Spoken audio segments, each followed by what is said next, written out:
Reverend Steve here, keeping it simple. We're going to be in Exodus 32 today, the golden calf. And we were just in Judges, and we were talking about Samson and Delilah, and I just showed how they represent the church and the world. And this is another beautiful teaching about the church waiting for Jesus to come, but getting distracted.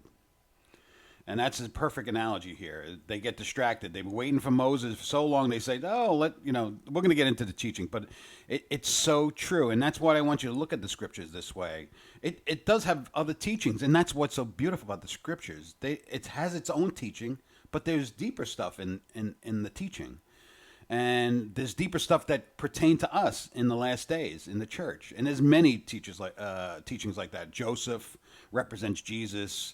There's so many teachings like that, and we really need to look and understand that. And this is one of them. And this, just like Samson and Delilah, shows us what the church is going to go through before Jesus comes.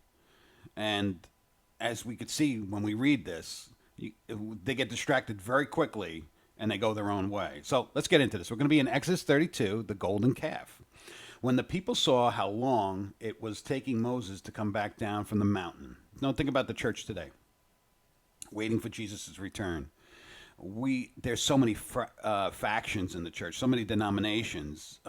And what did Jesus say before his crucifixion? He says, people will know that God has sent me if you have love for one another. Is there love for one another in denominations? No, we all pick on each other. That's why the tribulation is going to come. I'm going to tell you that the tribulation is going to come. Why? It's because we don't have love for one another. And what's going to happen is God's going to He's going to pull the rug out on all of that, and we're going to only have to stand on one thing, and that's Jesus Christ. And that's how we're going to love one another before He comes. So His bride is perfect. Right now, is His bride perfect that people think they're going to get snapped out of here? This is not what the scriptures talk about. They don't talk about anything like that. They talk about tribulation. The first century church believed that they were going to go through the tribulation. Read 2 Thessalonians 2. That's Paul trying to teach the church that the day of the Lord hadn't started already.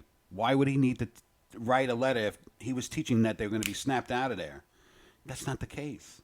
We go through the tribulation. This shows us that we go through the tribulation.